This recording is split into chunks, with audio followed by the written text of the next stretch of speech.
Today we're going to reconcile evolution with Hinduism, or at least try.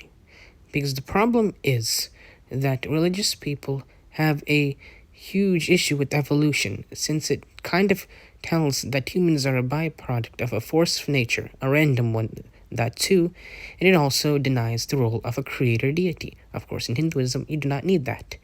And for Hindus, of ISKCON mainly, it would imply life came from chemicals and not a divine source. Fundamentals of Hindus who refute evolution is that they can't digest life coming from chemicals. Life comes from life, as they say.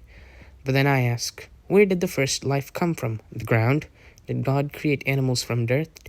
Even that is still chemical origins, since dirt is nothing but chemicals. And what do you mean by life? The soul, consciousness, or the material bodies? The latter is what evolution is concerned with. But the material body decays into chemicals, so of course it should originate from chemicals. Even if we are concerned with consciousness, not all scientific theories have a materialistic viewpoint. For example, the orchestrated objective reduction by Stuart Hameroff and Roger Penrose does in some way allow for a soul, for lack of a better term. Hameroff posits proto-consciousness events or in existence before the primordial soup in the chemicals in the water as they self-assembled orchestrated these proto-consciousness movements into early versions of the conscious experiences we know today. In the paper, The Quantum Origin of Life, How the Brain Evolved to Feel Good, Hameroff writes, on the biological side, OR is fully consistent with known neuroscience, action of anesthetics and psychoactive drugs, generates testable predictions, some validated, none refuted, has medical and philosophical implications, provides mental states with causal power and intentional awareness, and surpasses other theories of consciousness in terms of evidence and testability. Similar to panpsychism, OR implies that qualia, i.e. feelings, precede life. It is suggested here that primitive proto-conscious feelings occurred via Penrose OR in pi-electron resonance clouds of micelle-like structures of dopamine-like molecules in non-polar regions of the prebiotic primordial soup, the original quantum underground. OR-mediated feelings provide feedback and motivation for self-organizing pi-resonance clouds, pi stacks in the origin and evolution of life in the brain. Intention and purpose optimized qualia, life in the brain evolved to feel good. Now, this theory is intriguing for its implications, but let's not put our eggs in one basket. This theory does have some potential and some evidence, and we have to wait and see what the future holds. The reason I show this is to show that not all science theories are materialistic. Another thing Hindu creationists might not like about evolution is the fact that randomness is involved. Genes mutate randomly, except in cases of epigenetics. After all, evolution at its course is a shift in the gene pool, and genes are selected random. Therefore, it kind of seems that humans are a random byproduct of nature. But I would like to tell you that even if genes are random, the traits selected by nature isn't. It's like me spilling colorful candy on a table, that's random, but me taking the red ones off the table, that's not random. But you cannot deny the process of natural selection. For example, in a hypothetical place, there's grass and shrubs, and then there's some tortoises, and by chance, these tortoises have short necks and can only eat the grass and cannot reach the shrubs. But then suddenly, there's a fire that burns all the grasses, yet leaves the shrubs intact. Then the short-necked turtles, the majority, will starve because there's no grass to eat and they can't eat the leaves on the shrubs. But the long-necked turtles can reach the shrubs and they can eat, they survive, and they're the ones that reproduce. And thus soon the entire place will be full of long-necked turtles. It is not rocket science. We can see it with bacteria and even viruses. In fact, the reason why we update medicine and vaccines is because viruses evolve. Of course, one might object that this is only for microevolution, where there's no dramatic change between species, Well, remember, Earth has been old for millions, well, billions of years, and such vast timescales is not actually new in Hinduism, as you may know of Kalpas and Mahayugas and Manvantaras. So these small microevolution steps, these changes, they can add up to make big changes. It's not really hard to extrapolate. Now, creationists are right that there are constraints to macroevolution, so far as that they are constraints, but not to the order of what they are proposing. Constraints include like animals not being able to evolve wheels, as opposed to a hoofed animal returning to the ocean and developing flippers.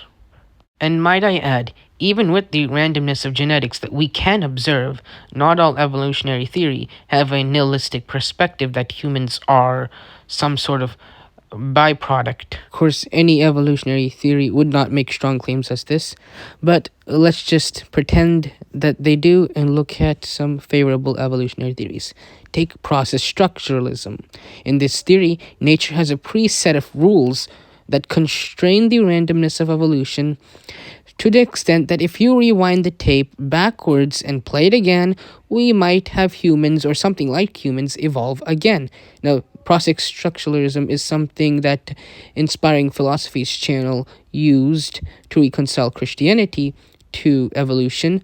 I'm using it to reconcile Hinduism to evolution in a similar manner. Process structuralism kind of seems to explain why convergent evolution tends to happen in a specific way, like how organisms keep evolving into crabs, or how many times intelligence has evolved in animals, etc.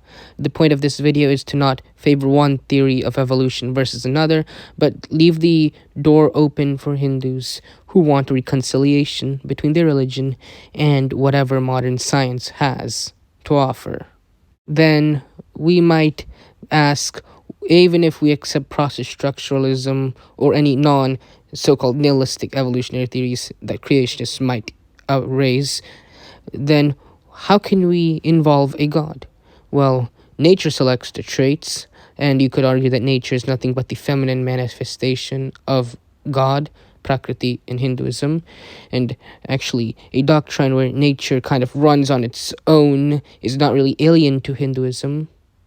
Think of the Samkhya doctrine, which posits that Prakriti is the source of material creation, and Purusha just humbly watches.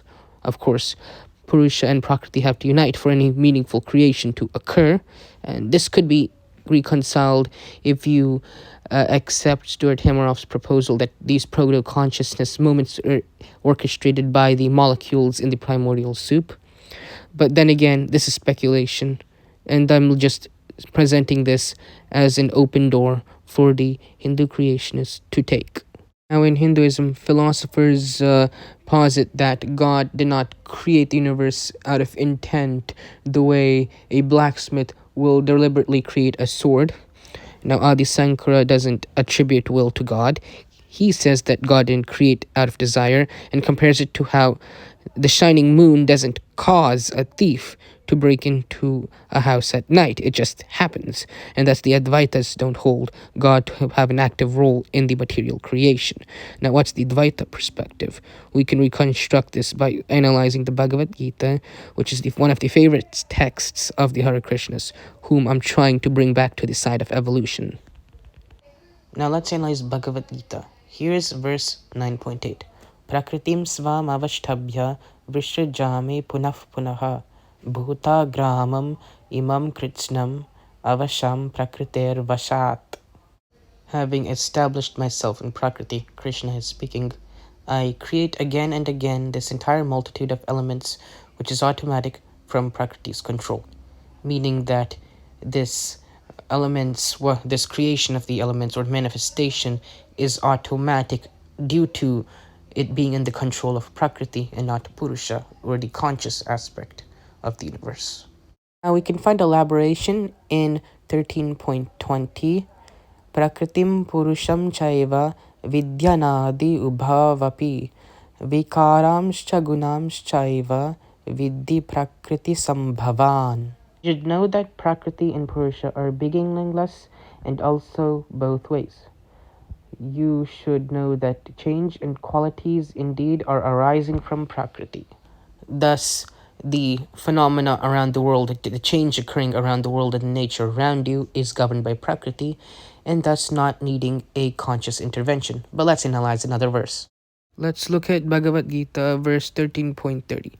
Prakritiaiva cha karmani kriyamanani sarvasah yah pashyati tathatmanam akartaram sa pashyati. And one who sees all activities being done by Prakriti in that manner sees the Atman as the non-doer. Now, what's important here is how the material creation is seemed to be governed by Prakriti. Prakriti is the feminine aspect of God, in contrast to Purusha, which is the actual consciousness, what we call the soul. Therefore, natural selection and all the evolution that might have happened in animals or will happen in animals, micro or macro, is not contradicting Hinduism. Bhagavata Purana has a chapter where it talks about the various Samkhya theories that philosophers have posited, and then has a verse trying to reconcile everything. So let's see what it has to offer. This is Bhagavatam, or the Bhagavata Purana 11.22.25. Iti nana prasankhyanam tattvanam rishibih kritam sarvam nyayam yuktimatvat vidusham kim ashobanam. Many enumerations of the tattvas or doctrines were made by the sages. All are correct or logical from reasonability. What ungraciousness do the learned have? And this is a rhetorical question. Nilakanta Somayaji, an astronomer of the most famous school of astronomy in India, the Kerala School of Mathematics and Astronomy, he used this verse to justify updating astronomical parameters. Essentially, what this verse is enjoining is the allowing of various theories based on logic, and we can extend that to modern scientific theories, and thus the theory of evolution. Dvaita's view is that the universe is like the play of God, or God daydreaming, except here there is some randomness. I mean, a good play is one that has some degree of unpredictability. Of course, then God, when things go wrong, will intervene, so there's no question of divine intervention, at least in this respect of the philosophy, and that is in the form of avatars, but we're not going into that. Now, the question is, what if scriptures say animals don't change, or something like every animal produces after its kind, which is something creationists of the Christian religion use. It's actually a verse in the Bible. Brief note on Indian epistemology. In Indian epistemology, there are 6 ways of obtaining knowledge. I'll enumerate 3: perception, inference, and scriptural authority. Now, Ramanujan says in his Sri Bhashya, it is acknowledged the principle that scripture has meaning only with regard to what is not established by other source of knowledge. Meaning, scripture cannot contradict perception and inference. It only has authority on matters not seen with the eye. Adi Shankara in his Gita Bhashya says the same thing. The appeal to the infallibility of the Vedic injunction is misconceived. The infallibility in question refers to only the unseen forces or apurva, and is admissible only in regards to matters not confined to the sphere of direct perception, etc.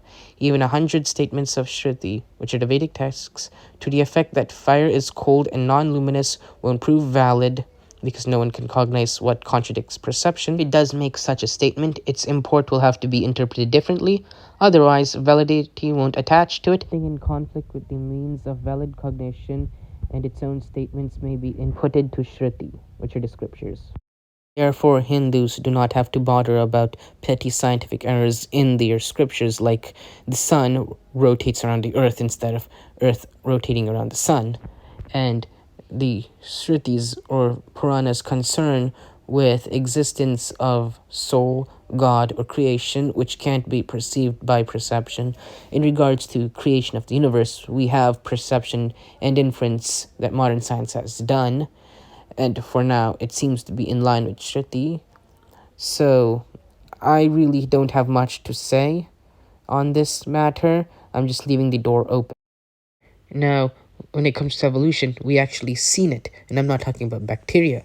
Scientists were collecting finch beak sizes and other body measurements, and during an El Nino event, what's noticed is that the beak sizes and have actually changed, and this is in response to the sizes of seeds that were available. So evolution is like an observable fact.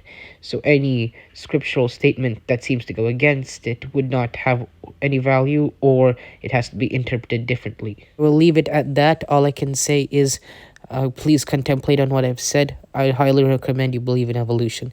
It is the foundation of modern biology and medicine. With that, I wish you a happy journey in your science and religious pursuits.